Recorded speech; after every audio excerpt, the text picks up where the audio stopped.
Muy bien, entonces quedamos el día en que vamos a ver ya la parte práctica, los planes de fertilización, pero previamente vamos a ver algunos cálculos. Recuerden que los análisis de suelo, nosotros vamos a partir siempre de los análisis de suelo para hacer los planes de fertilización. Vienen expresados los diferentes parámetros en unidades como partes por millón, mil equivalentes por 100 gramos, ¿no? Centimoles, etcétera. O sea, son unidades propias de los análisis, pero nosotros necesitamos que esas unidades estén en kilogramos por hectárea, ya que los fertilizantes y abonos que vamos a recomendar se expresan en kilogramos por hectárea, ¿no? No en partes por millón ni tampoco en mil equivalentes. Entonces vamos a hacer unos cálculos previos partiendo de la teoría de obtener el peso de una capa arable, ¿no? Entonces, la idea sería calcular el peso de una capa arable de 30 centímetros de profundidad con largos y anchos de 100 metros. Nosotros multiplicamos el largo y el ancho, nos va a dar el área, que son los 10.000 metros cuadrados, que pertenece a una hectárea, ¿no? Entonces, si nosotros multiplicamos esta área por la profundidad, que es la profundidad radicular, ¿no?, de la mayoría de cultivos, nos va a dar el volumen del suelo.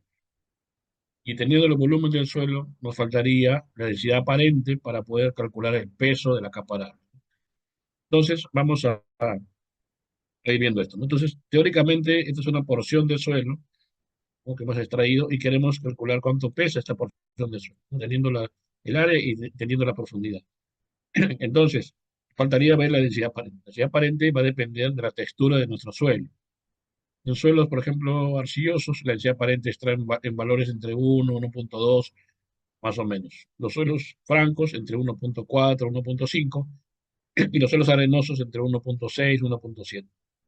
Entonces, vamos a estimar en este caso la densidad aparente que sea de 1,5 gramos por centímetro cúbico. O sea, las unidades de la densidad aparente pueden estar expresadas en gramos por centímetro cúbico o en toneladas por metro cúbico. Al final lo que va a variar solamente son las unidades, ¿no?, porque el valor sigue el mismo. O sea, si yo digo 1,5 gramos por centímetro cúbico, es igual o equivalente a decir 1,5 toneladas por metro cúbico, ¿sí?, mediante este artificio que se ha hecho aquí. Hemos agarrado 1,5 gramos por centímetro cúbico, hemos dicho que un kilogramo son 1.000 gramos y que un metro cúbico son 100 centímetros cúbicos y que una tonelada son 1.000 kilos. Eliminamos entonces toneladas, eliminamos metros cúbicos, no, perdón, eliminamos centímetros cúbicos y al final solamente nos van a quedar toneladas sobre metros cúbicos. Entonces sería igual 1,5 toneladas por metro cúbico. Ahora, ya cuando tenemos los datos, procedemos a hacer el cálculo del peso, ¿no? Entonces vamos a trabajar con una hectárea, ¿no?, que es 100%, la profundidad que hemos dicho que es 0,30, y la densidad aparente vamos a asumirla como 1,35 toneladas por metro cúbico. Entonces, si yo multiplico todo esto, me va a dar al final 4.050 toneladas, ¿no? Ese es el peso teórico de mi capa arable, ¿no? 4.050 toneladas o 4.050.000 kilogramos, si lo quiero pasar a kilogramos. Entonces ya tengo, al menos ya tengo, según este ejercicio, tengo unidades ya de toneladas y que la pueda fácilmente pasar a kilos, justamente lo que yo necesitaba, ¿no? Bien, entonces, ahora la pregunta puede ser, siempre el peso de la capa arable va a ser de 4.050 toneladas. No, no siempre va a ser este valor, ¿no? Porque ¿qué pasa si la profundidad ya no es 30, sino 20 centímetros? ¿Y qué pasa si la densidad ya no es 1,35, sino 1,5, 1,6? Entonces, automáticamente este valor va a cambiar. Entonces, este valor solamente es válido para este ejemplo, nada más, ¿sí? Va a depender de las características propias de que ustedes tengan, ¿no?, de sus suelos, qué cultivo van a trabajar, porque también va a depender del cultivo. Hay cultivos que tienen raíces muy profundas y hay cultivos que tienen raíces superficiales. Pero todo nos interesa es la zona de abundancia de pelos radiculares. Y generalmente en la mayoría de cultivos están en los primeros 20, 30 centímetros, están la mayoría de pelos absorbentes. De pelo de raíz puede tener 1 metro, ¿no?, pero ya tiene muy pocos pelos absorbentes. Entonces, en este ejercicio hemos calculado un peso de 4.050 toneladas. Ahora, yo les había dicho que los análisis de suelo están expresados mayormente en partes por millón. Entonces, vamos a suponer que yo tengo mi análisis de suelo, tengo 10 partes por millón de fósforo. Entonces, yo quiero que estas unidades, que están en partes por millón, estén en kilogramos por hectárea. Entonces, ¿cómo hago, no? Tengo una pequeña fórmula para poder convertir las partes por millón en miligramos por kilo, perdón, a kilogramos por hectárea, ¿no? Sabiendo que una parte por millón es igual a un miligramo por kilo. Entonces, para convertir partes por millón a kilogramos por hectárea, tenemos esta fórmula. Entonces, los kilogramos por hectárea de fósforo en este caso sería igual a las partes por millón, que son 10 según el dato, multiplicado por la profundidad del muestreo, que son 30 centímetros, multiplicado por la densidad aparente, que es 1,35 toneladas por metro cúbico, y multiplicada por un factor que es 0,1. Esto nos va a dar 40,5 kilogramos por hectárea de fósforo. Quiere decir que 10 partes por millón de fósforo del análisis es equivalente a 40,5 kilogramos por hectárea de fósforo. Y nuevamente no hace la pregunta, ingeniero, siempre 10 partes por millón de fósforo va a ser igual a 40,5 kilogramos de fósforo. No, no siempre, porque ya sabemos que si varía la densidad aparente y varía la profundidad, este valor también va a variar. Pero el procedimiento siempre va a ser el mismo. Ahora, basta con haber hecho este artificio para tener los datos en kilos por hectárea. No, falta todavía otra parte que es poder nosotros convertir los elementos a sus formas oxidadas. ¿Por qué se hace esto?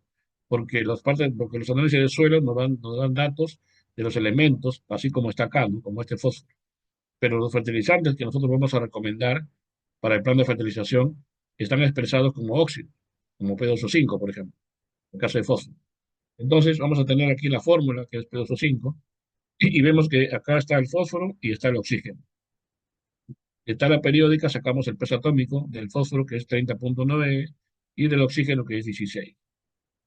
Vemos acá que el fósforo está afectado por dos moléculas, entonces hay que multiplicar esto por 2. Entonces, si multiplico esto por 2 me da 61,95.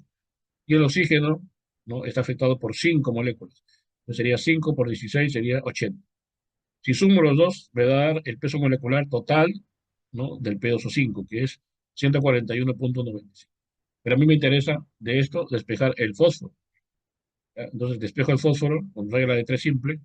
Entonces el porcentaje de fósforo presente en la fórmula será igual a 61,95, ¿no?, lo que corresponde al fósforo, por 100 y dividido entre el total. Esto me da a dar 43,64%. Si yo lo pongo esto en forma de factor, va a ser 0,437.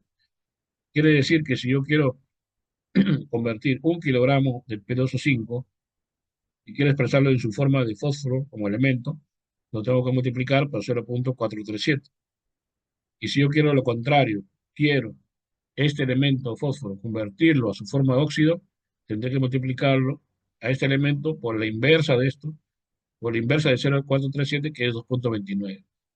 Entonces, de esa manera obtengo el factor para convertir fósforo a su forma oxidada, 2,29. Lo mismo se puede hacer para el caso de potasio, ¿no? Tenemos la fórmula K2O, potasio, su peso atómico, oxígeno, su peso atómico. Ya sabemos cómo se hace esto. Finalmente el factor es 0,83, entonces quiere decir que yo quiero convertir K2O a K, multiplico por 0,83, y si quiero convertir potasio a su forma de óxido, tiene que multiplicar por la inversa de 0,83, que es 1,2. Entonces ya tengo ya el factor para potasio. Para no ser para cada uno de los elementos, ya aquí les presento una tablita donde están ya para cada uno de los diferentes elementos, ¿no?, por cuánto tengo que multiplicar para pasar a sus formas oxidadas. Por ejemplo, el calcio, ¿no? El calcio, yo quiero pasarlo a su forma de óxido de calcio, lo multiplicaría el calcio por 1,399. El magnesio, si quiero pasar del magnesio como elemento a su forma de óxido de magnesio, lo multiplicaré este magnesio por 1,65. Aquí está el fósforo que lo hicimos hace un ratito, ¿no? El factor es 2,293, ¿no? Y para potasio es 1,2 o 1,205. Y aquí también tenemos para lo contrario, ¿no? Si quiero pasar de óxido a elemento, acá también están los factores. Entonces, esto es muy importante porque nosotros tenemos que expresar siempre los elementos en sus formas oxidadas, porque así se expresan los fertilizantes y abonos. Ahora, también a veces se presenta el caso de que tenemos que convertir mil equivalentes eh, por 100 gramos a partes por millón. Entonces, si yo quiero convertir, por ejemplo, calcio, un mil equivalente de calcio, lo quiero convertir a partes por millón, multiplico este factor por 200. Quiero pasar de magnesio, que está en mil equivalentes por 100 gramos, quiero pasarlo a partes por millón, multiplico el magnesio por 120. En el caso de potasio, por 390, sodio por 230 y aluminio por 89. Entonces, estos son los factores que hay que multiplicar si yo quiero pasar estos elementos que están en mil equivalentes por 100 gramos a partes por millón. Muy bien, ahora sí vamos a ver un Excel o un ejercicio. Vamos a empezar con el cultivo de banano y esto nos dé el tiempo. Pero de todas maneras, ustedes van a tener material para que lo pueden repasar. Bien, vamos a ver.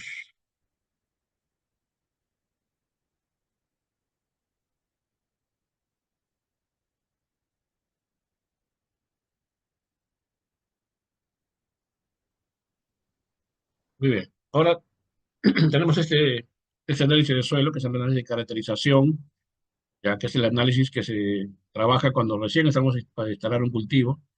Tenemos el cultivo de banano y el análisis de este laboratorio nos ha dado este resultado, ¿no? Que dice, tenemos pH, conductividad eléctrica, etcétera, ¿no? Entonces, pH nos han dado el valor de 5.7. 5.7 corresponde a un suelo moderadamente ácido, moderadamente ácido. Y bueno, el cultivo de banano se puede cultivar entre más o menos 5.7, 5.8 hasta 6.5, 7 como máximo. Entonces no está tan mal, digamos, aunque podemos subir un poquito. ¿Cómo se puede subir el pH? Pues se puede aplicar óxido de calcio, ¿no? Encalar, se puede aplicar fuentes de calcio y magnesio, etcétera. La cosa es que se puede elevar un poquito para que esté más en el rango perteneciente a banano. Pero bueno, de todas maneras, ahorita el pH es moderadamente ácido. La conductividad eléctrica, que es el indicador de la salinidad del suelo, está expresado en 16 mol por metro. Y acá dice 1,2. ¿Qué significa 1,2? Una parte de suelo y dos partes de agua, ¿no? Esa es la forma en que el laboratorio hace la medición, ¿no? Utilizando una parte de suelo con dos partes de agua. En el pH también utilizan una parte de suelo con una parte de agua. Por eso también puede ser 1,1, ¿no? O 1,5. A veces hay laboratorios que hacen 1,5 aquí. Una parte de suelo con cinco partes de agua. Entonces eso es relativo, ¿no? Entonces nos da un valor de 1.22, 1.22 de conductividad eléctrica. Entonces eso nos mide el nivel de sales. Yo puedo convertir este valor que está expresado en 1,2 a la expresión 1,1 o a la expresión en estrato saturado, que es lo más preciso, digamos, de este cálculo. Entonces, este valor de 1.22, si lo paso a 1,1 será 3,54 y si lo paso a pata saturada será 3.29. Y también lo puedo interpretar, aquí tengo mi cuadrito de interpretación. La conductividad en estrato es 3.29, correspondería entonces, esto es en pata saturada, estaría aquí, ¿no? En este rango, o sea, ligeramente salino, ¿no? Tenemos un suelo ligeramente salino o bajo en sales. Ahí está, bajo en sales. Entonces no tenemos mucho problema para el caso de banano. Carbonatos, 1.23%, no hay problema. Cuando está por encima del 15% viene a ser problemático el carbonato porque comienza a formar fosfato de calcio, digamos, se junta con los elementos menores, precipitan y el pH se incrementa. Entonces, pero si está en un valor de 1.23, pues no es problema. 15% es el valor crítico para carbonato de calcio. Luego viene la materia orgánica, está expresada en porcentaje. Tenemos 2.23% de materia orgánica. 2.23% está por aquí, ¿no? Un nivel medio de materia orgánica. Nivel medio de materia orgánica.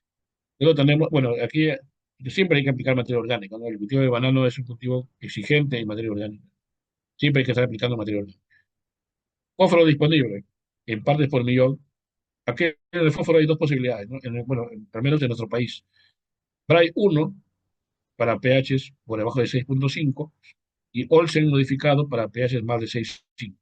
Este pH es de 5.7, por lo tanto estamos aquí, método de Bray. Pero si fuera, por ejemplo, aquí 6.7, 7, más de 7, tenemos la opción de cambiarlo para Olsen.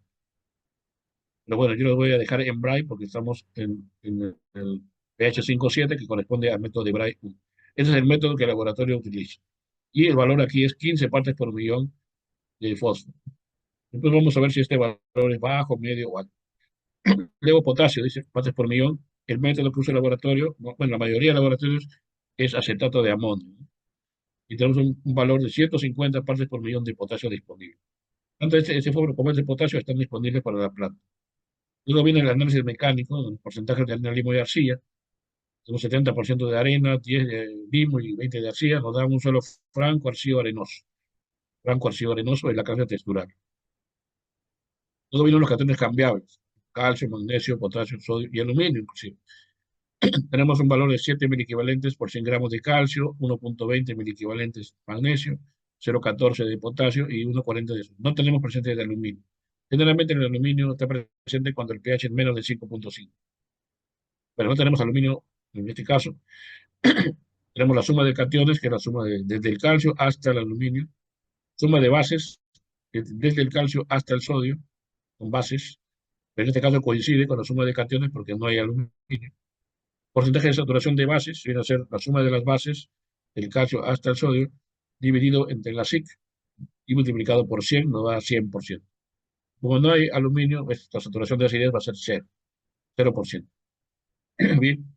Ahora, hay la posibilidad de que yo tenga mi análisis de agua, ¿no? Si yo tengo análisis de agua, yo puedo ingresar acá los datos del análisis de agua y acá me va a calcular el aporte en kilogramos, ¿no? De cualquier elemento que me está aportando el agua, ¿no? Vamos a suponer que tengo, por ejemplo, 0,22 mil equivalentes por litro de calcio. Entonces, esta agua me estaría aportando 57 kilogramos de calcio, siempre y cuando el volumen de agua sea de 10.000 metros cuadrados por campaña y que la eficiencia del sistema de riego sea al 90%, ¿no? De repente un fertirriego podría darme un 90%. Pero como no tenemos el análisis de agua, lo vamos a dejar así como está. Ahora, este resultado del análisis de agua, obviamente, automáticamente también se va a incorporar en dos cálculos, se va a restar, ¿no? De lo de demandas del cultivo. Bueno, luego yo puedo hacer un análisis de cómo están las relaciones entre los diferentes cationes, puedo ver cómo está la saturación de bases de cada uno de los elementos, ¿no? Para más o menos saber si están en equilibrio o están uno en exceso o de repente otro está en exceso, ¿no? Perdón, en deficiencia. Entonces, por ejemplo, aquí la relación calcio-magnesio es 5,83, nos indica una deficiencia de magnesio. La relación magnesio-potasio está en 8,57, nos indica que está en este rango aceptable. La relación calcio-potasio está en 50, es más de 30, pues indica una deficiencia de potasio. La relación calcio-magnesio entre potasio está en 58,57, nos indica, como es mayor de 40, nos indica deficiencia de potasio. Y así podemos ir viendo más o menos problemas que podemos tener cuando no hay un equilibrio de los elementos. Y también podemos hacer lo mismo en la saturación de los elementos, ¿no? La saturación del calcio, pues es fácil, se divide ese 7, el valor del calcio en mil equivalentes, dividido entre 9,74, que es el SiC, esto entre esto, y lo multiplicamos por 100 y nos da la saturación de calcio, ¿no? En 71,87 adecuado. ¿Por qué adecuado? Porque está en este rango, ¿no? Entre 65 y 75. En este rango no hay problema, hay equilibrio. Pero si está menos de 65 o más de 75 el calcio, ahí se rompe el equilibrio y va a afectar la disponibilidad de otros elementos, como magnesio y potasio, ¿no? En este análisis no tenemos aluminio, no hay ningún problema. Y ahora el sodio, si es que, por ejemplo, pasa de 15%, sería ya un problema, ¿no? Comienza a afectar la estructura del suelo, ¿no? Comienza a ser tóxico el sodio para la planta, entonces ahí se genera un problema. Pero siempre y cuando el porcentaje de sodio intercambiable, que es este, sea mayor de 15%. Si menos de 15% no vamos a tener mucho problema. Pero de todas maneras, es que tenemos un valor de 14,37. Eso ya es muy cerca a 15, ¿no? Entonces, por si acaso, mejor lo bajo. Lo bajo, se baja siempre 5 puntos. Entonces sería 14,37 menos 5 sería 9,37. 9,37 ya es un valor ya aceptable, ¿no? Mucho menor que 15, ¿no? Entonces ya con 9,37, haciendo los cálculos, tendría que aplicar 2.198 kilogramos de yeso por hectárea para poder bajar de 14,37, que era el porcentaje de sodio intercambiable, que era peligroso, a 9,37, donde ya no es peligroso, ¿no? Bueno, en caso de que hubiera aluminio, también está acá la interpretación para aluminio, pero en este caso no tenemos aluminio, está cero, ya está. Y están los rangos también para calcio, magnesio, potasio y sodio, ¿no? En miliequivalentes por 100 gramos. Por ejemplo, el calcio está en un valor de 7 miliequivalentes por 100 gramos. Entonces yo busco acá 7, está por acá, ¿no? Está en un nivel medio el calcio. 5 y 10 es medio. El magnesio, por ejemplo, está en 1,20. Entonces, magnesio 1,20 está aquí. También entre el 1 y 3, un valor medio. Y así vamos a interpretarlo también esas cosas. Entonces, una forma de más o menos de ver si hay equilibrio o no en este análisis. Luego de ello ya paso al reporte de resultados. Acá hay una pequeña interpretación también, ¿no? Dice, tenemos un pH de 5,7, moderadamente ácido, la conductividad eléctrica está ligeramente salino, no hay problema de carbonatos, materia orgánica a nivel medio, el Bray está en un nivel bajo, lo mínimo debería ser 20 acá, está en 15, potasio 150, nivel medio, la SIC está en 9,74, de baja fertilidad, y no hay aluminio. Por lo tanto, no hay porcentaje de acidez intercambio. Bien, ahora pasemos a lo que vimos en la teoría, ¿no? El peso de la capa arable, ¿no? Hay que calcularlo porque recuerden que los datos del análisis están en partes por millón, están en mil equivalentes, y yo necesito que estén en kilogramos por hectárea, al menos en toneladas, para después convertirlo a kilogramos por hectárea. Entonces, la densidad aparente va a depender de la textura del suelo. Tenemos un suelo franco, arcillo arenoso, entonces la densidad aparente más o menos podría ser de 1,3, 1,4 por ahí. Vamos a bajarlo en 1,4, densidad aparente. Profundidad, 0,2, o sea, 20 centímetros, vamos a poner la profundidad, ¿no? Eh, Porque ahí está la mayor cantidad de pelos absorbentes del cultivo. Y la hectárea de 1.000 metros cuadrados. Entonces, con esto obtenemos un peso de la capa arable de 2.800 toneladas. Ahí está, 1.800 toneladas, multiplicamos esto, o 2.800.000 kilogramos, ¿no? Si lo quiero expresar en kilogramos. Y ahora voy a calcular la cantidad de nitrógeno que me está aportando este suelo. Ahora, si yo me fijo en el análisis del suelo, por ningún lado va a haber nitrógeno. No hay nitrógeno, por ningún sitio hay nitrógeno. Pero nosotros sabemos que la materia orgánica contiene nitrógeno. Entonces vamos a calcular el nitrógeno a partir de la materia orgánica.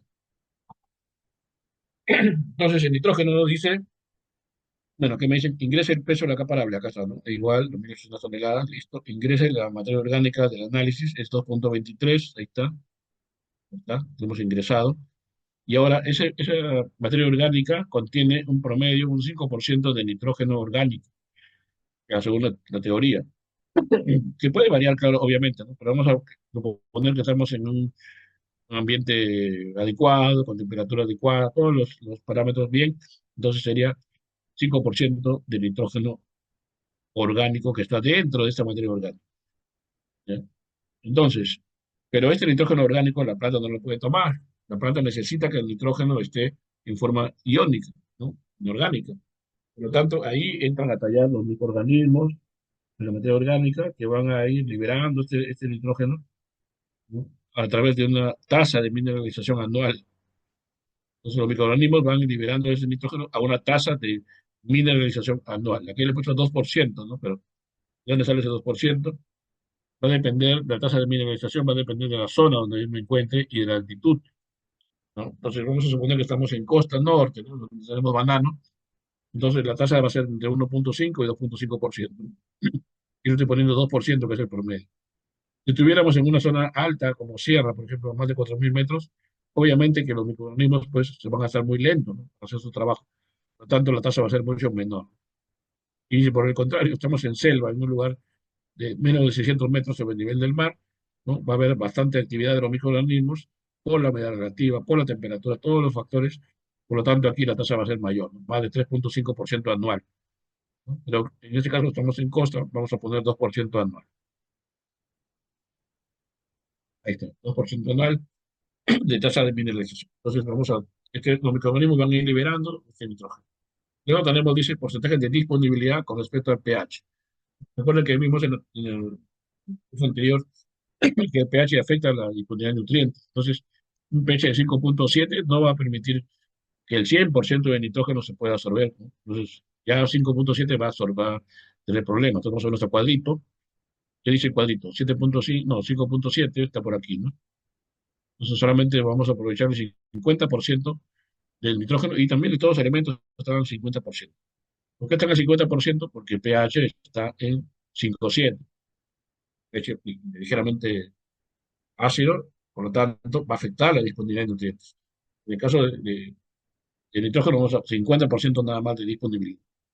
No es un cultivo perenne, vamos a poner mínimo 12 meses, y obtenemos que este suelo me está aportando 31,2 kilogramos de nitrógeno por hectárea por año. Ahí está, ¿no? 1,21. Ese es el aporte del suelo. Ahora, el suelo también me aporta fósforo. Igual, ingreso el peso de la capa que me pide acá. ¿Cuántas partes por millón de fósforo tiene este análisis? 15 partes por millón. Ahora, pero mírate que este fósforo está en forma elemental. Yo necesito que esté en su forma de P2O5. Por lo tanto, el factor es 2,29 acá está. Y también la disponibilidad por causa del pH va a ser que ya no va a ser el 100%, sino el 50% en fósforo. Entonces, con esto voy a obtener 48,09 kilogramos de fósforo por hectárea. Este es el aporte del suelo. Luego viene el potasio, igual, es la capa comparable. Ahora, el potasio, 54,6. Claro, ¿por qué género si acá dice que el potasio estamos con 150 partes por millón? ¿Por qué le pone 54,6 partes por millón? Es que en el caso del potasio vamos a elegir el potasio no disponible, sino el intercambiable. ¿Por qué? Porque el disponible solamente representa el 1% de todo el potasio, mientras que el intercambiable, que es este, representa el 9% de todo el potasio disponible. Entonces, que existe, ¿no? En ese momento. Porque gran parte del potasio, más del 80% está adherido en la roca madre, ¿no? Esperando que por medio de la erosión y la intemperización se vaya liberando lentamente, ¿no? Ahora, ¿por qué no lo trabajo con este potasio que está disponible, ¿no? Este aquí? Porque solamente representa el 1% de todo el potasio. Y en cualquier momento la planta, si ya está en su etapa de maduración de frutos, va a absorber rápidamente este potasio, lo va a desaparecer, se lo va a comer.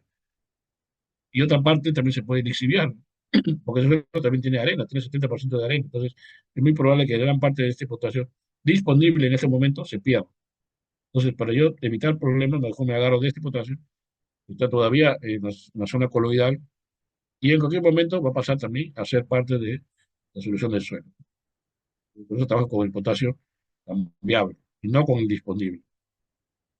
Y como está expresado en mil equivalentes, 0,14, lo tengo que convertir a partes por millón, ¿no? Y ya vimos cómo se hace. Entonces, sería 0,14 multiplicado por cuánto, por 390, ¿no? Que es el factor para potasio.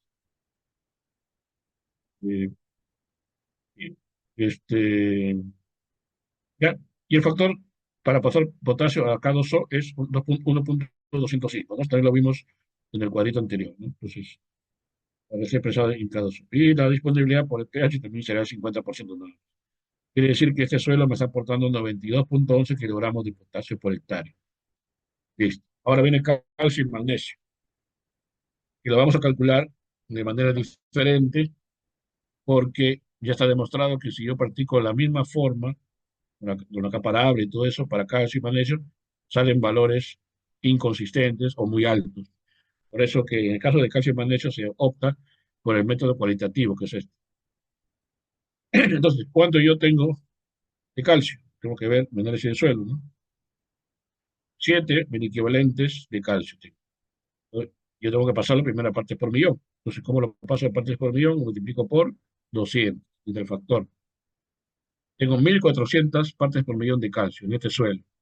Entonces me fijo en el cuadro superior y veo dónde está 1.400. A ver, ¿dónde está? Acá está. Entre 1.000 y 2.000. Quiere decir que tengo un nivel adecuado. Adecuado o medio, se puede decir también, ¿no? Adecuado o medio de calcio. Entonces, abajo tengo los factores. Si mi nivel es adecuado o medio, yo puedo trabajar con cero o con uno. Cualquiera de esos dos, ¿no? Si le pongo cero, quiere decir que no voy a aplicar ningún tipo de fertilizante que aporte calcio, ¿no? ¿Por qué? Porque teóricamente mi nivel es adecuado, no es bajo, entonces normal lo dejo así, ¿no? Pero también puedo decir mejor el factor uno, ¿no? Para estar más seguros, mejor el factor uno. Ahí. Y igual por el pH también solamente se va a aprovechar el 50% del calcio. Ahora, ¿de dónde sale este valor? 17,82 según esta fórmula, va a salir de multiplicar la necesidad de calcio del cultivo, que es esto, 5,45, multiplico por, está, por el factor, que es uno, por el porcentaje de disponibilidad, que es 50%, y por 1,4. ¿Por qué por 1,4? Porque yo este calcio lo tengo que expresar como óxido de calcio. El factor es 1,4 para pasar de calcio a óxido de calcio. Ya está. 17,82 kilogramos de óxido de calcio. Y eso lo coloco aquí. Lo mismo para el magnesio. También el magnesio estamos con cuánto, con 1,2 del equivalente, tengo que pasar las partes por millón, multiplicándolo por el factor que es 120. Entonces, 144 partes por millón de magnesio estaría en este rango, también en nivel adecuado o medio. Ahí está. Y el factor también vamos a escoger uno. Entonces, aquí en este caso sería eh, 15,27, 15,27 por uno, que es el factor, por 50%, y por 1,66, ¿no? Que es el factor para pasar de magnesio a óxido de magnesio. Me sale 12,68 kilogramos. También lo coloco por aquí. Muy bien. Ahora me toca ver la demanda del cultivo. Según lo que yo he podido investigar, el cultivo de banano extrae por cada tonelada 2 kilogramos de nitrógeno, 0,92 de fósforo, 7,2 de potasio, 0,5 kilogramos de calcio, 0,3 de magnesio y 0,12 de azufre. Eso es lo que extrae el cultivo de banano para poder producir una tonelada. Ya, pero yo me quiero proyectar a producir 55 cajas. 55 cajas, más o menos una caja, no, perdón, 55 cajas es casi una tonelada más aproximadamente. Pero tengo que ver cuántas cajas yo voy a poder producir, ¿no? Entonces, primero trabajamos con las 55 cajas. Entonces sería 55. Para el nitrógeno sería entonces 2, que es aquí, dividido entre el número de cajas y, tal, y por 1000. Sería 36,36 kilogramos de nitrógeno para 55 cajas. Para fósforo, igual, ¿no? Sería, a ver, igual, el 0,92 entre 55 por 1000. Ahí está. Estamos para para fósforo, potasio, calcio, ya tengo acá todo para producir estas 55 cajas. Pero la meta que yo tengo para toda la campaña de banano es 2.800 cajas, ¿no? Entonces quiere decir que el caso de nitrógeno sería, el caso de nitrógeno, ¿dónde está? Mira, el caso de nitrógeno sería entonces 36,36, ¿no? Que es el nitrógeno, multiplicado por el número de cajas, ¿no? Y dividido entre 1000. Entonces tendría 101,82 kilogramos de nitrógeno. Lo mismo hago para el caso del fósforo. Sería 16,73, ¿no? Por número de cajas entre 1000. Ahí está. Potasio, listo. Calcio, magnesio, ahí queda tal como está. Acá abajito me tengo que colocar el aporte del suelo según el análisis. Son estos valores que he calculado previamente. Esos valores del suelo los coloco abajo. Ahí está. Si hubiera el agua, irían acá, ¿no? Ya. Ahora, ¿qué pasa? Tengo que restar, pues, ¿no? La estación de cultivo menos que el suelo me está aportando ya. Entonces el nitrógeno sería 101,82 menos 31,2 sería 70,59. Entonces es la cantidad que tengo que fertilizar. Fósforo. El cultivo necesita 46 kilogramos y mi suelo aporta 48, ¿no? Entonces, eso sería negativo, ¿no? Pero no hay problema con los negativos, hay que dejarlo así nomás, ¿no? Menos 1,254. Estoy restando la estación de cultivo menos lo que el suelo me está aportando. Potasio. Este es el cultivo, necesita 366 kilogramos, el suelo le está aportando 92, ¿no? Ya lo hemos calculado, 92, y por tanto, el total de fertilizar será 274,43 de potasio. Calcio y magnesio lo dejamos, ¿no? Tal como están, porque esos vienen de acá. Ahora, la fórmula de fertilización, ¿qué nos dice? La dosis de fertilizantes va a ser igual a la extracción del cultivo menos el aporte de suelo, pero dividido entre una eficiencia. En el caso del nitrógeno, sería 70,59 entre la eficiencia para el nitrógeno, que es 60%. El restado no debería restarlo aquí, ¿no? Porque el agua, no, el agua no hay, pues, no, está bien en la fórmula. 117 kilogramos de nitrógeno sería lo que tengo que aplicar ya en total. Fósforo, menos 1,254, la eficiencia para el fósforo es más baja, 25%, será menos 5,015. Potasio, potasio sería 274,43 entre el 70% que es la eficiencia del potasio, que sería 392,05. Calcio sería 17,82 entre la eficiencia, que 70% sería 25,45, y magnesio 12,68 entre la eficiencia, que también es 70%, sería 18,11 de magnesio. Entonces, con eso ya tengo mi fórmula general de abonamiento. Nitrógeno 117, simplemente lo paso de acá para acá. Fósforo, uy, ¿por qué dice menos 5 y acá dice 32? ¿Qué pasó aquí? Aquí se aplica un criterio, ¿no? Cuando está muy ajustado, muy cerca, digamos, del aporte del suelo, de la demanda de cultivo, que acá está muy ajustado, acá hay dos posibilidades, ¿no? Yo puedo decir, o tengo una cantidad, pues, que supera un poquito, ¿no?, el fósforo, entonces no aplico nada de fósforo, cero. Pero ¿qué pasaría si más adelante ocurre un problema y ya la planta no es incapaz de tomar el fósforo, me quedé sin fósforo? Por confiarme en este fósforo del suelo, por confiarme, después más adelante pues, genera problemas. Entonces se enferma mi raíz y ya no puede absorber el fósforo del suelo, un nemato, de un hongo, etcétera. Entonces, por confiado, me puedo quedar sin fósforo para mi campo. Entonces, por eso se aplica un criterio que se llama criterio de mantenimiento. Entonces, en vez de no aplicar nada, aplico el 70% de la demanda del cultivo, que es esto, 70% de 46,84. ¿Cuánto sería? 32,78. Sí. Entonces, eso se hace con fines de revisión. Es un criterio, sobre todo, ¿no? Hay personas que lo hacen, otros dicen que no, que mejor cero y se acabó. Pero ya depende de cada técnico que haga ese de fertilización. Yo siempre considero, cuando sale negativo y no tengo que aplicar nada, mejor aplico una dosis de mantenimiento. Bueno, quita el potasio, simplemente se ha jalado para acá, el calcio se ha jalado para acá y el magnesio también se ha jalado para acá. Listo. Entonces, teniendo esta fórmula de abonamiento, paso a mi plan de fertilización, pues, ¿no? Aquí están las mismas cantidades que he jalado de amarillo que están acá, totales de nitrógeno, fósforo, potasio, calcio, magnesio. Lo que primero que tengo que hacer es una distribución porcentual, ¿no?, por cada etapa fenológica. Con este cuadrito de las etapas fenológicas del banano, con plátano. Entonces, tiene brote de cepa, crecimiento de tallo, emergencia de hojas, floración, información de racimo y finalmente modulación y cosecha, ¿no? Entonces, el nitrógeno, ¿cómo lo distribuyo ese nitrógeno?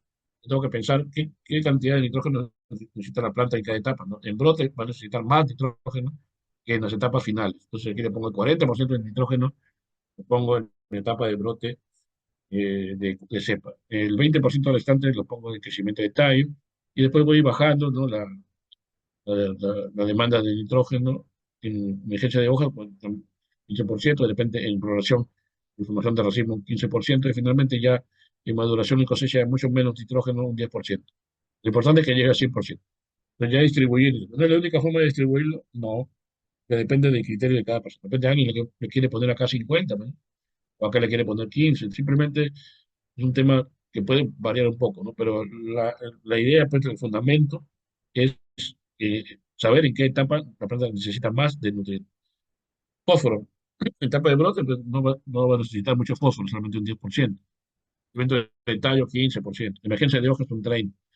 Pero ya en etapa de floración, formación de racimo, donde se requiere más fósforo, de aumento 40%. Ya finalmente ya en la cosecha un 5%.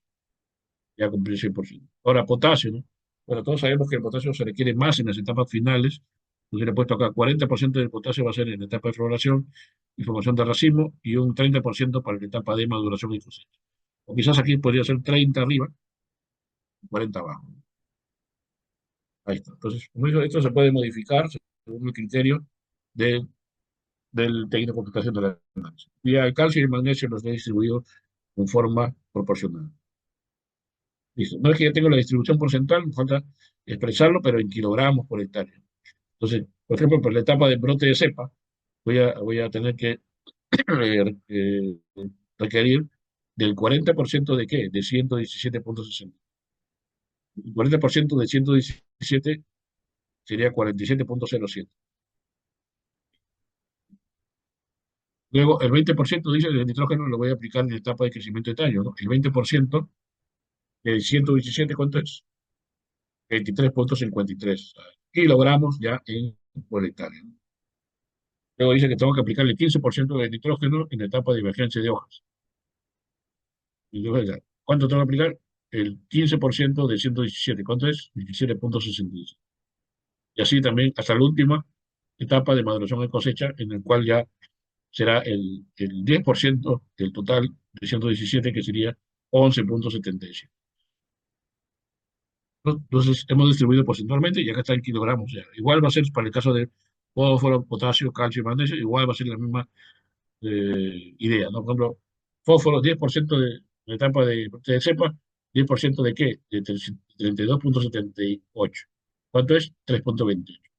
Y así hago lo mismo para los demás elementos.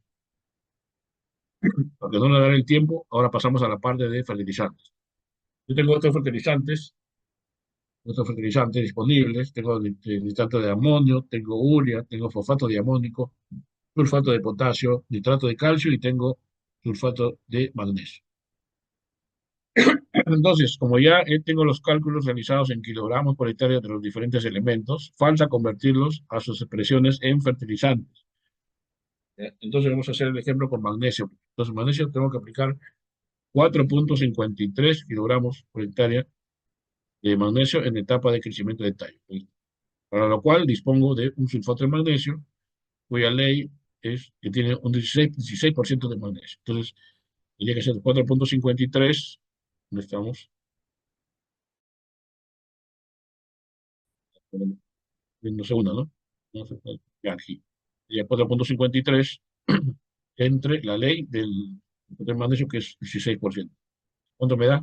28,3 kilogramos de sulfato de magnesio. Ya lo calculé, ¿no? Guiándonos por la ley o grado del fertilizante de magnesio, ¿no? Que aporta un 16% de magnesio.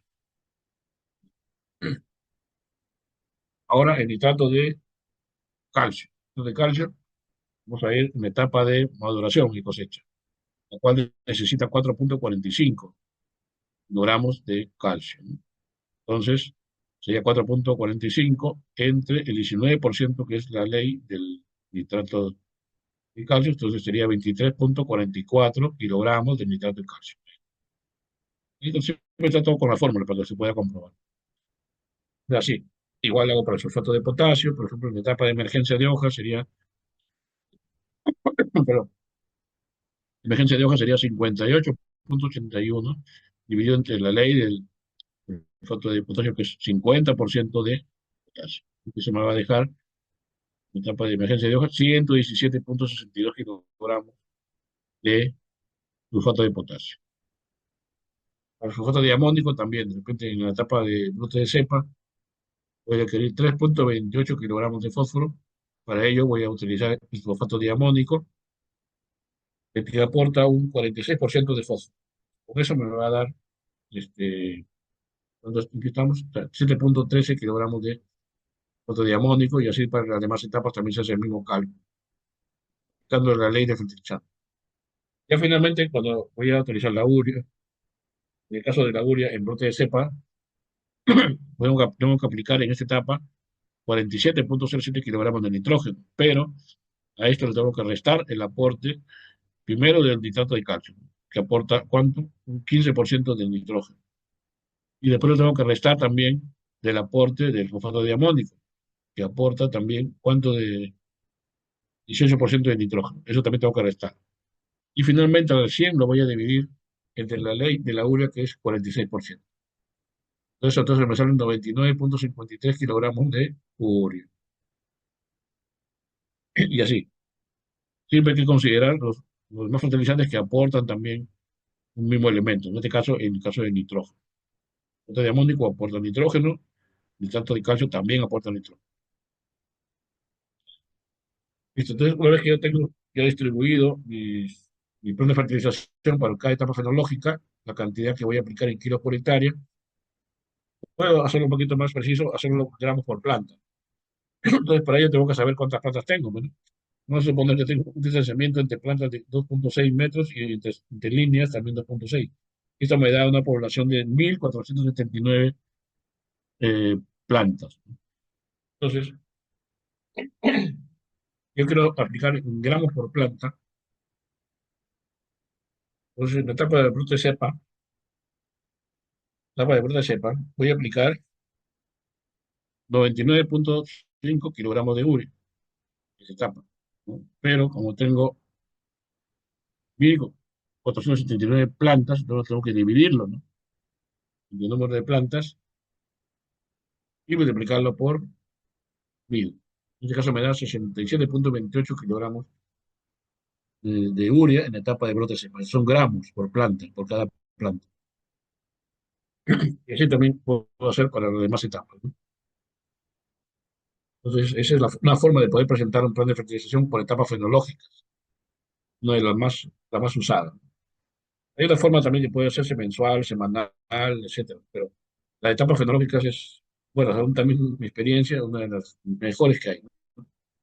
Entonces, también hay que tener en cuenta en el caso de escoger los fertilizantes, ¿no? Por ejemplo, tengo un pH realmente ácido, no me conviene que baje este pH más. ¿Qué es lo que baja el pH realmente? Pues los sulfatos y los amonios. El nitrato de amonio, mejor uso urea. La urea también al final se va a convertir en amonio, pero el proceso es lento, en cambio aquí es rápido. Por eso mejor entre los dos, mejor prefiero aplicar la urea, ¿no? Un criterio. Ahora, otro criterio, las sales. Yo tengo, bueno, en este caso tengo un nivel bajo de sales, ¿no? Pero si tuviera alto nivel de sales, no me convendría aplicar, por ejemplo, un cloruro de potasio, que tiene bastante sal, índice salino muy alto, ¿no? Pero bueno, acá ni figura, ¿no? Eso no le he puesto el cloruro porque no me convendría, ¿no? Entonces mejor aplico una fuente que no me va a empeorar en la situación. En este caso no me va a empeorar ni el pH ni la conductividad eléctrica. Muy bien. A ver, preguntas, por favor. Preguntas, consultas, dudas y demás. Estimados participantes, la bandeja de comentarios ya se encuentra habilitada. Si hay alguna consulta o duda, por favor, escribirlo en la bandeja.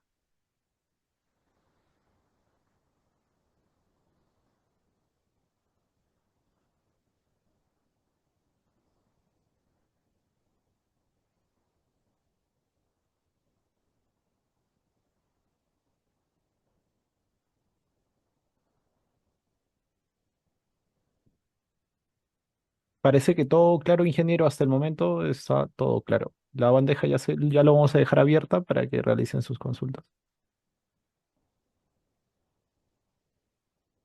Ya, ya,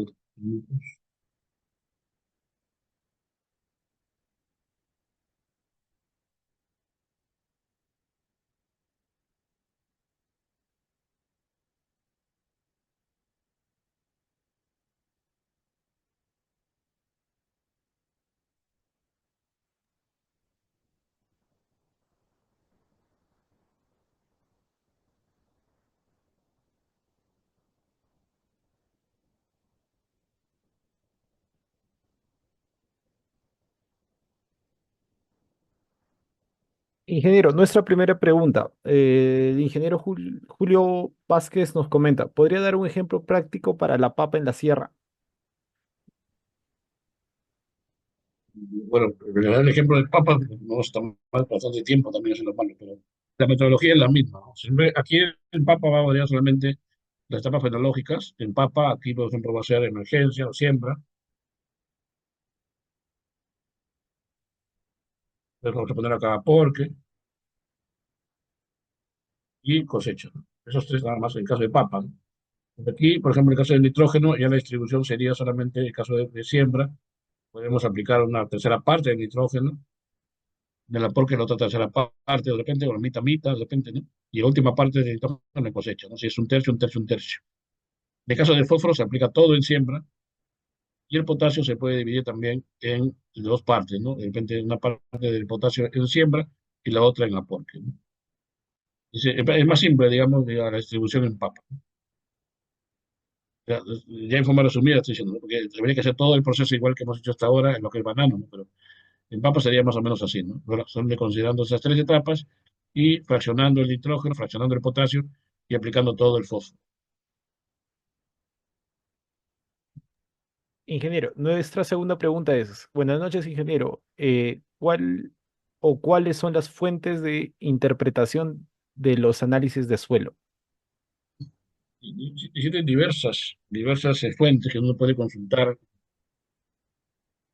fuentes, pero siempre hay que tratar de conseguir fuentes pues, confiables, ¿no? De laboratorios, de estudios de investigación, de tesis, ¿no? Lo que yo, por ejemplo, consigo son de tesis, de libros bien documentados, por ejemplo, hay un libro de bueno, no es de Perú, un libro de otros países, de México, de Intagri, por ejemplo, tablas que vienen de universidades españolas, etcétera, y tablas también que tiene la Universidad Agraria, ¿no? Entonces, la idea es tener un criterio un poco amplio, ¿no? Para poder determinar eso, ¿no? Existen ese tipo de fuentes, ¿no? Para poder tener las interpretaciones más precisas posibles, ¿no? Lamentablemente en nuestro país todavía falta mucho por trabajar en cuanto a eso. Casi gran parte de la información que nosotros manejamos viene de otros países.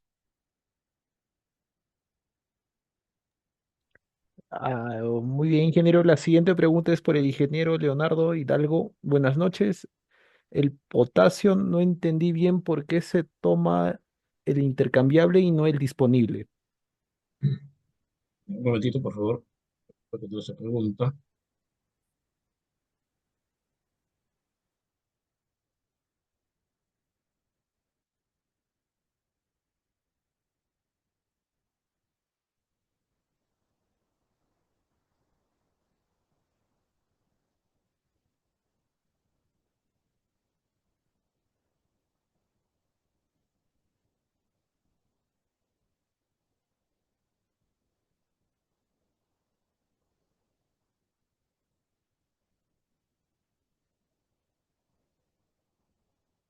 Un momentito para estar bien esa parte.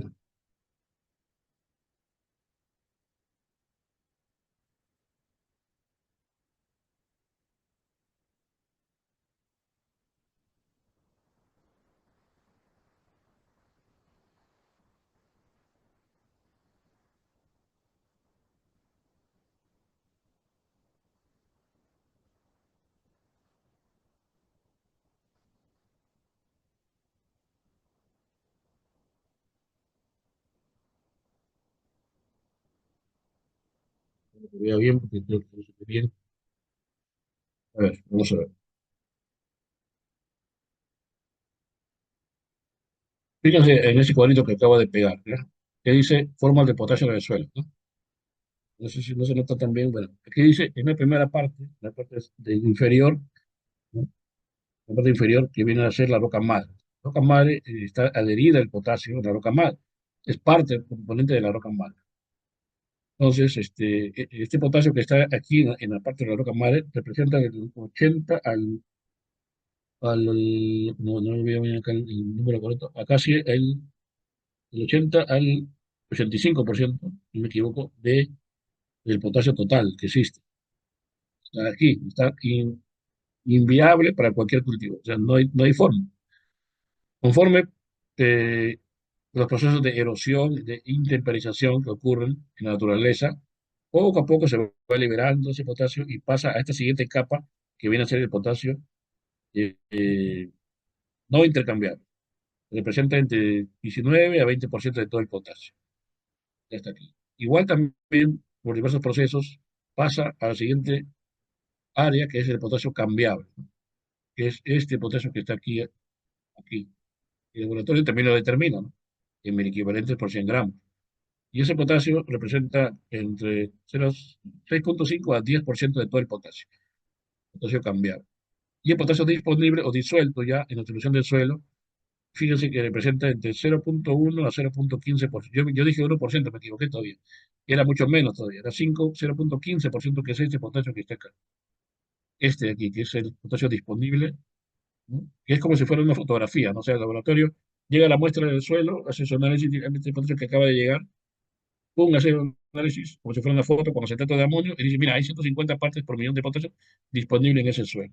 Porque recuerden que lo que hace el laboratorio es tratar de imitar lo que pasa en el suelo. Pero es bastante complicado, ¿no? Porque es bien difícil que un laboratorio, por más bueno que sea, no va a poder imitar al 100% lo que pasa en el suelo. Pero de todas maneras se trata de aproximarse, ¿no? Entonces, 150 partes por millón de potasio ya. Ahora, la planta eh, absorbe potasio todo el tiempo. Solamente que cuando ya está entrando en la etapa de maduración, de fructificación y maduración de fruto, se incrementa la demanda de potasio. Entonces, es posible que este potasio que está aquí ya no esté, pues, ¿no? Que la planta se lo va a comer casi todo, y otra parte se va a lixiviar por el contenido de arena que tiene ese suelo. Se va a perder, por lo menos yo calculo que se puede perder un 30-40% del potasio, y el otro 50 o 60% la planta lo va a aprovechar. Ahí está. Pero es muy relativo, porque ese potasio hemos dicho que solamente representa el 0,15%. No me da un margen de maniobra muy grande para poder hacer el cálculo. Mientras yo hago mis cálculos, ya ese potasio de repente ya desapareció. Este potasio cambiable me da más margen de maniobra porque llega al 10% de todo el potasio, ¿no? Que se puede trabajar, 10% del potasio. Me olvido de potasio no cambiable y del roca madre, porque esto no se puede trabajar, pero esto no se puede. Tengo que esperar a que pase recién a esta capa. Por eso es que se elige trabajar con el potasio cambiable y no con el disponible, porque es muy difícil poder, digamos, disponer de él, porque en cualquier momento se desaparece. Este de aquí me da más mañana. Y al final, este potasio cambiable de aquí también va a pasar a ser potasio disponible, ¿no? Pero ya me permite hacer el cálculo previamente, ¿no? Esa es la razón por la cual se toma ese potasio, y no el otro.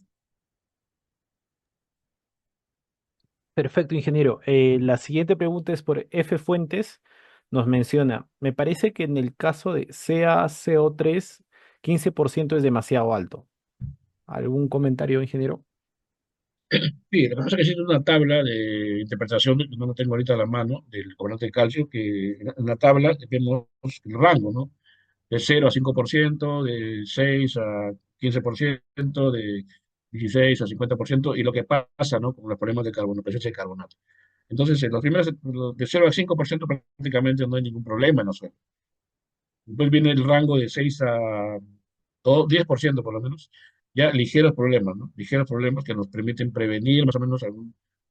Y después viene ya el rango de entre 15 y 20, ¿no? Donde sí ya es muy probable, perdón, muy probable que este carbonato de calcio reaccione con el fósforo, formando fosfato de calcio que es insoluble, ¿no? Y la planta no lo puede tomar. Y también puede reaccionar con los elementos menores, formando compuestos insolubles con elementos menores. Esos dos son los principales problemas que tenemos con los niveles de carbonatos están por encima del 15%. Eso no quiere decir que si yo tengo carbonatos al 10% no voy a hacer nada, ¿no? Es posible que yo pueda hacer también ahí, ya previniendo, haciendo aplicaciones, por ejemplo, tratando de bajar el pH, porque generalmente los porcentajes de carbonatos altos están relacionados con pH alto también, ¿no? Entonces, usando, por ejemplo, acidificantes, ¿no? Bajo el pH y también al mismo tiempo estoy disminuyendo las posibilidades de reacción de fósforo con carbonato, por ejemplo, o de elementos menores con carbonato. Entonces, por eso se hace eso, ¿no? El 15% es digamos, un indicador para que podamos nosotros manejar, tener un criterio, ¿no? Pero no es definitorio de que tiene que ser 15% exacto para empezar a tomar medidas, ¿no? Sino que se podría decir, un antes y después, ¿no? Algo así. Perfecto, ingeniero. Tenemos dos preguntas más. El ingeniero Leonardo Hidalgo nos comenta, en cuanto al calcio y magnesio, el cálculo es cualitativo y no entendí por qué no se utiliza el cálculo utilizando la capa árabe. Ya, arable, arable. Ya, Ah, vamos a hacer el arable. ejercicio con capa arable, ¿ya? Sí, voy a hacer el ejercicio con capa arable al costadito, ¿ya? A ver dónde no hay espacio, acá, pues, ¿no? Ya, entonces dice que la capa arable es 2800, yo multiplico 2800 por, ¿cuánto es el calcio? 1400 partes por millón, por el factor, para poder convertirlo a óxido de calcio, que es 1,44, ¿ya? Y, bueno, ahí creo todo, allá, y por 50% de disponibilidad por el factor de pH, ¿no?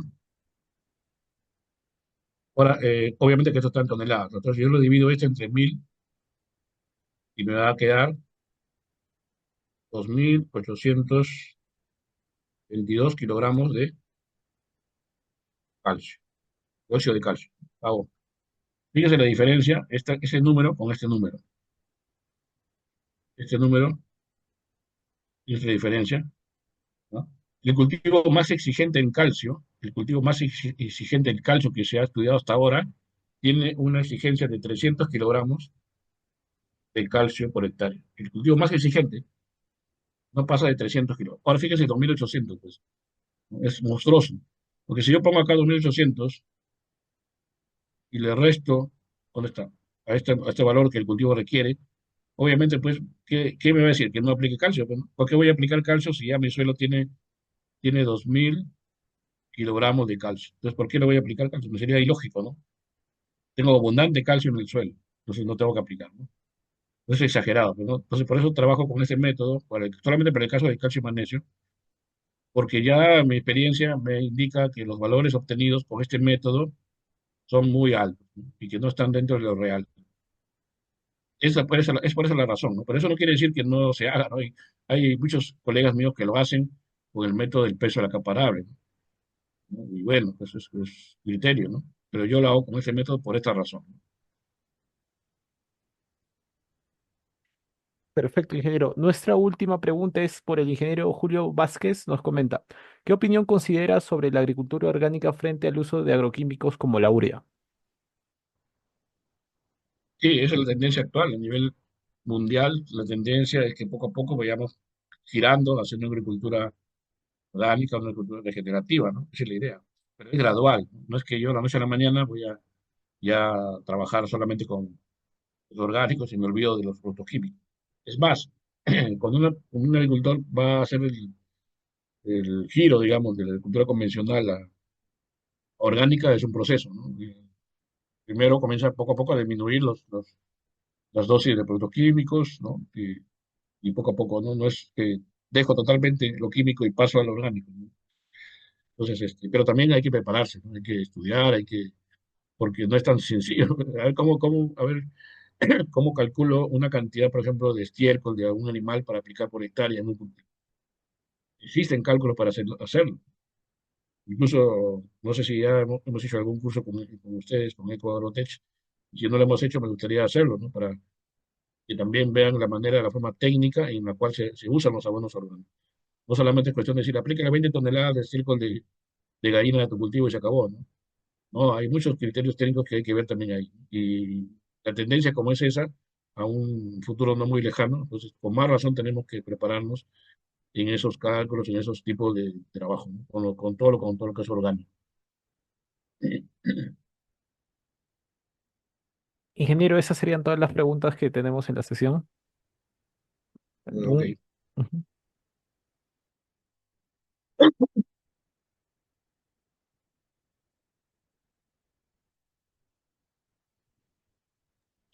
¿algún comentario extra, ingeniero? No, simplemente que vamos a seguir haciendo cursos al respecto. Yo les he querido enseñar una forma de hacer los cálculos, no es la única. Le voy a comentar con los materiales que les había indicado para otros cultivos como arándano, palto, que también va a ser parte de los materiales.